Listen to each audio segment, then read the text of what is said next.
সঞ্জয়পুর গ্রামের এক বড়লোক পরিবারের ছেলে গোপাল।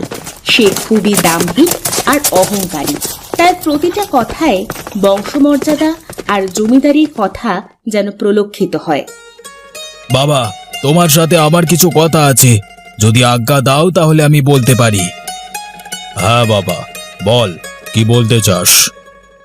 আসলে বাবা, আমার অনেক দিনের ইচ্ছে যে একবার আমি আমাদের গ্রামের পূবের ওই জঙ্গলে যাব। যদি তুমি আজ্ঞা দাও তবে আমি যেতে চাই। কেন রে বাবা, ওখানে কি কাজে যেতে হবে? বাবা, এমনিতে আমার জঙ্গল বেশ ভালো লাগে, আর শুনেছি জঙ্গলে নাকি বন্য শূকর পাওয়া যায়, তাই আমি সেখানে যেতে চাই। ঠিক আছে, যা তবে বাবা, তবে আমার একটা কথা মনে রাখিস, তোকে খুব তাড়াতাড়ি এই সমগ্র গ্রামের জমিদারির দায়িত্ব নিতে হবে, সুতরাং এসব ছেলে মানুষই বাদ দিয়ে দে বাবা। বাবা, তুমি কি যে বলো, এইসব জমিদারি করা আমার কাছে কোনো ব্যাপার নাকি? ওসব ঠিক সামলে নেব আমি, তুমি কোনো চিন্তা করো না বাবা। আমি আসি, আমার দেরি হয়ে যাচ্ছে। আচ্ছা ঠিক আছে বাবা, সাবধানে যা, কিন্তু সাথে করে বিশ্বস্ত কিছু লোক নিয়ে যাস, কেমন? আচ্ছা বাবা, ঠিক আছে।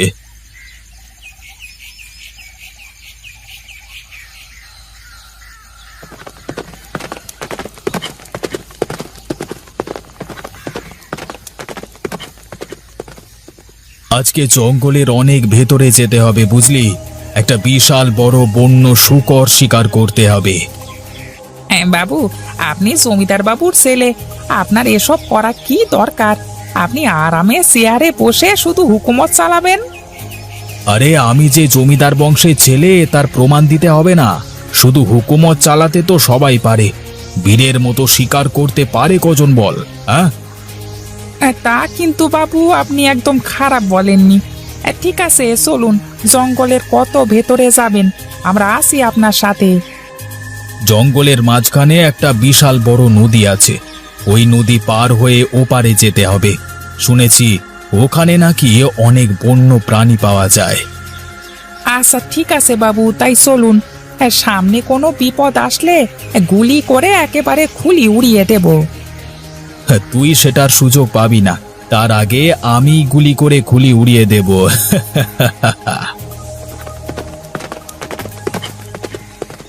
বাবু, আমি আগে যাচ্ছি। এই সেতুটা অনেক দিনের পুরনো বাঁশ কাঠের তৈরি, বলা যায় না তো কখন ভেঙে পড়ে যায়। না না, তার কোনো দরকার নেই, আমি যাচ্ছি। আমাকে কি তুই ভীতু ভেবেছিস যে আমি তোর পেছু পেছু যাব? তোরা আমার পেছু পেছু আয়। না বাবু, তেমন কোনো কথা নয়। আসলে নদী তো অনেক খরস্রোতা, একবার নিচে পড়ে গেলে স্রোতে ভাসিয়ে নিয়ে যাবে। চুপ কর, কোনো কথা বলবি না, চুপচাপ আমার সাথে সাথে চলে আয়। আচ্ছা আচ্ছা ঠিক আছে, তবে তাই চলুন। ইয়া! এই চল চল, তাড়াতাড়ি বাবুকে অনুসরণ করে নদীর কিনারা ধরে চল। কতবার করে বললাম, বাবু আমার কথা শুনলো নিকো। বাবু কোথায় গেল? বাবুকে তো আর দেখতে পাচ্ছি না। হ্যাঁ, এখন কি করি? জমিদার বাড়িতে ফিরলে তো জমিদার বাবু আমাদের আস্ত রাখবেন না। যে করি হোক, বাবুকে খুঁজতেই হবে, চল চল। নদীর গা ঘেঁষে নিতাইপুর গ্রাম। সেই গ্রামের একটি বাড়িতে বাস করে রাঙা আর তার মেয়ে কামিনী। কামিনী ছিল অসম্ভব সুন্দরী। মা কামিনী, যা তো মা, থালা বাসনগুলো নদী থেকে ধুয়ে নিয়ে আয়। হ্যাঁ মা, এই তো প্রায় উঠোনটা ঝাড়ু দেওয়া হয়ে গেল। উঠান ঝাড়ু দেওয়া হয়ে গেলেই যাচ্ছি, একেবারে স্নান সেরে তারপরে আসবো। আচ্ছা ঠিক আছে মা, একটু তাড়াতাড়ি কর, আমার বড্ড ক্ষুধা লেগেছে।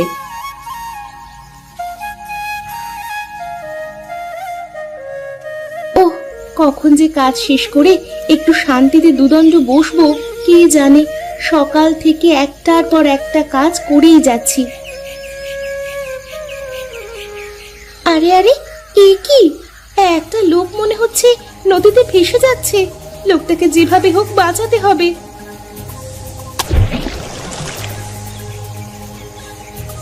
কে কোথায় আছো? এদিকে এসো, আমাকে একটু সাহায্য করো। দেখো, একটা লোক পানিতে ডুবে মারা যাচ্ছিল।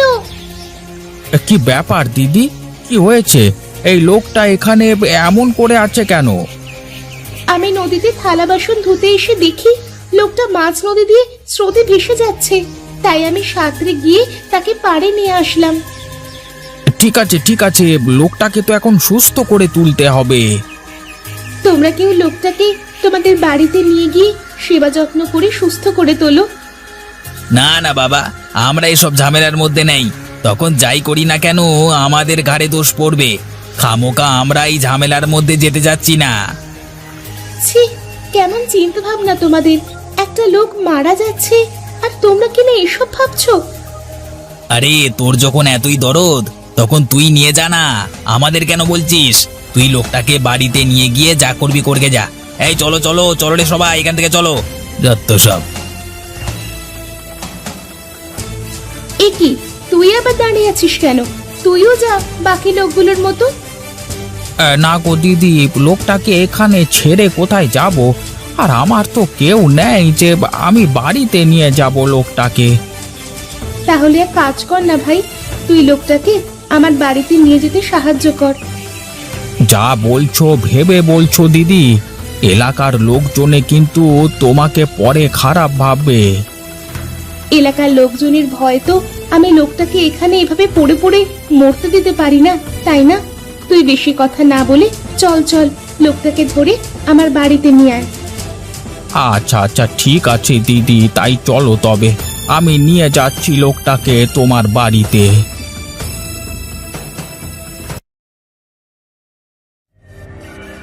কি ব্যাপার, তোরা ফিরে আসলি কেন? আমার গোপাল কোথায়? গোপালকে দেখছি না যে। বাবু, বাবু সর্বনাশ হয়ে গেছে। আমরা ছোট বাবুকে হারিয়ে ফেলেছি, তাকে কোথাও খুঁজে পাচ্ছি না। কি বলছিস কি তুই এসব? খুঁজে পাচ্ছিস না মানে? তোরা কি কোনো সূচ নিয়ে গিয়েছিলিস নাকি জঙ্গলে যে হারিয়ে এসেছিস? বল বল আমাকে সবকিছু, কি হয়েছে? আমরা জঙ্গলের মাঝখানের নদীর ওপরে যে সেতুটা আছে, সেই সেতুটা পার হতে গিয়ে ছোট বাবু সেতু ভেঙে নদীতে পড়ে নদীর স্রোতে ভেসে গেছে। আমরা অনেক খোঁজাখুঁজি করে তাকে কোথাও পাইনি। আমি কোনো কিছু শুনতে চাই না। যত লোক চাই নিয়ে যা, যত অর্থ লাগে নিয়ে যা। আমি শুধু আমার ছেলেকে জীবিত বাড়ি ফিরে আসতে দেখতে চাই। আচ্ছা আচ্ছা ঠিক আছে বাবু, তাই হবে তাই হবে। আমি লোকজন নিয়ে যাচ্ছি, যেভাবেই হোক না কেন বাবুকে খুঁজে বের করবই করব।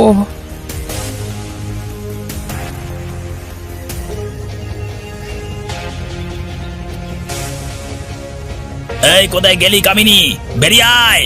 ভালোই ভালোই বেরুবি নাকি আমরা তোর ঘরে ঢুকে পড়বো? বেরিয়ে আয়। কি হয়েছে? তোমরা এত চেঁচামেচি কেন করছো? তুই একটা পুরুষ মানুষকে তোর ঘরে আশ্রয় দিয়েছিস। এই গ্রাম ছেড়ে এক্ষুনি চলে যা, না হলে ঘাড় ধাক্কা দিয়ে লাথি মেরে তোকে বের করে দেবো আমরা। বেরো। সবাই আমার কথাটা একটু শুনুন। আমি সঞ্জয়পুর গ্রামের জমিদারের একমাত্র ছেলে গোপাল। আমি কামিনীকে বিয়ে করতে চাই। এই কথা বলার পর গ্রামের লোকজন কামিনীর সাথে গোপালকে বিয়ে দিয়ে দেয়। তার মায়ের কাছ থেকে বিদায় নেওয়ার সময় তার মা তাকে একটা লাল মুরগি উপহার দেয়। যাও বাবা, আমার মেয়েকে তোমার হাতে আমি তুলে দিলাম। আমার মেয়েকে দেখে শুনে রাখবে কেমন?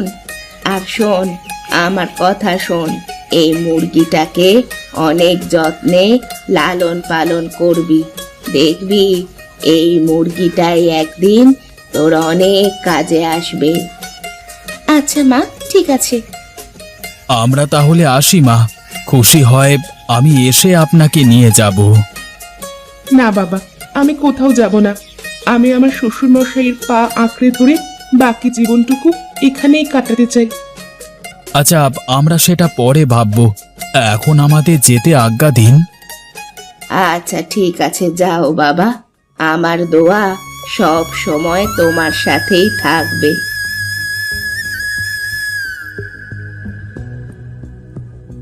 তুই কোথায় ছিলিস বাবা? তোর জন্য আমি কত চিন্তা করেছিলাম জানিস? হ্যাঁ বাবা, আমি এসে গেছি। দেখো, হারিয়ে গিয়ে সাথে করে তোমার বৌমাকে নিয়ে এসেছি। তুই এসব কি বলছিস বাবা?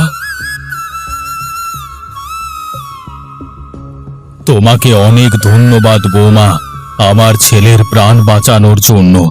যাও মা, এখন ঘরে যাও। বেশ কিছুদিন পর জমিদার নীলকান্ত মারা গেলে নীলকান্তের জায়গায় তার ছেলে জমিদারিতে বসে। কিছু বছর যেতে না যেতেই গোপাল তার সর্বস্ব হারিয়ে নিঃস্ব হয়ে পড়ে। কামিনী, আমি তো একেবারে পথে বসে গেলাম। গ্রামের মানুষদের সাহায্য করতে করতে আমার ধন সম্পদ অর্থ সবকিছুই তো চলে গেল। এখন শুধু বেঁচে আছে আমার এই বাড়িটা। আমার তো অনেক পরিমাণ দেনা হয়ে গেছে। কবে জানি বাড়িটা না বিক্রি করে ফেলতে হয়। তুমি কোনো চিন্তা করো না গো, দেখবে সব ঠিক হয়ে যাবে, সব আবার আগের মতো হয়ে যাবে। না গো গিন্নি, কিছুই আর আগের মতো হবে না। আমার এত অঢেল সম্পত্তি, আমি সব কিছু হারিয়ে এখন নিঃস্ব হয়ে গেছি। এখন কি করে এসব কিছু আবার ফিরে পাবো? আমি সেটা তো বলতে পারি না কিভাবে ফিরে পাবো, তবে আমার মন বলছে তুমি সব কিছু আবারও ঠিক ফিরে পাবে। তাই যেন হয় গো, তাই যেন হয়। আমি এ বাড়ির একমাত্র বড় বউ। তোমার বিপদের সময় আমি কিছুই করতে পারছি না। এর থেকে খারাপ আর কি হতে পারে বলো? তুমি আর কি করবে বলো? সবই আমার কপালের দোষ। বাবা বেঁচে থাকলে আজকে এরকম হতো না। মন খারাপ করো না গো, দেখবে সব ঠিক হয়ে যাবে।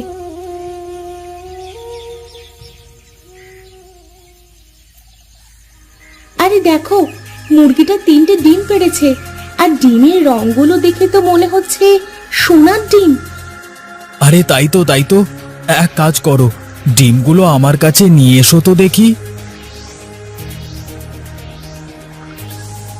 আরে আরে, এগুলো তো মনে হচ্ছে সত্যি সত্যি সোনার ডিম।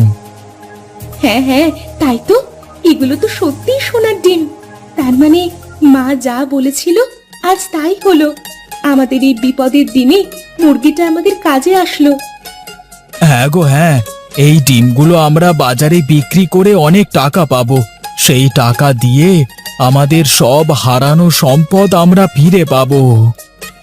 হ্যাঁ গো, আমি তোমাকে বলেছিলাম না, আমরা আমাদের সবকিছু আবার ফিরে পাবো। এবার গোপাল ডিমগুলো বাজারে বিক্রি করে অনেক টাকা পায়, আর তাদের সব হারানো অর্থ সম্পদ ফিরে পেয়ে সুখে শান্তিতে বসবাস করতে থাকে।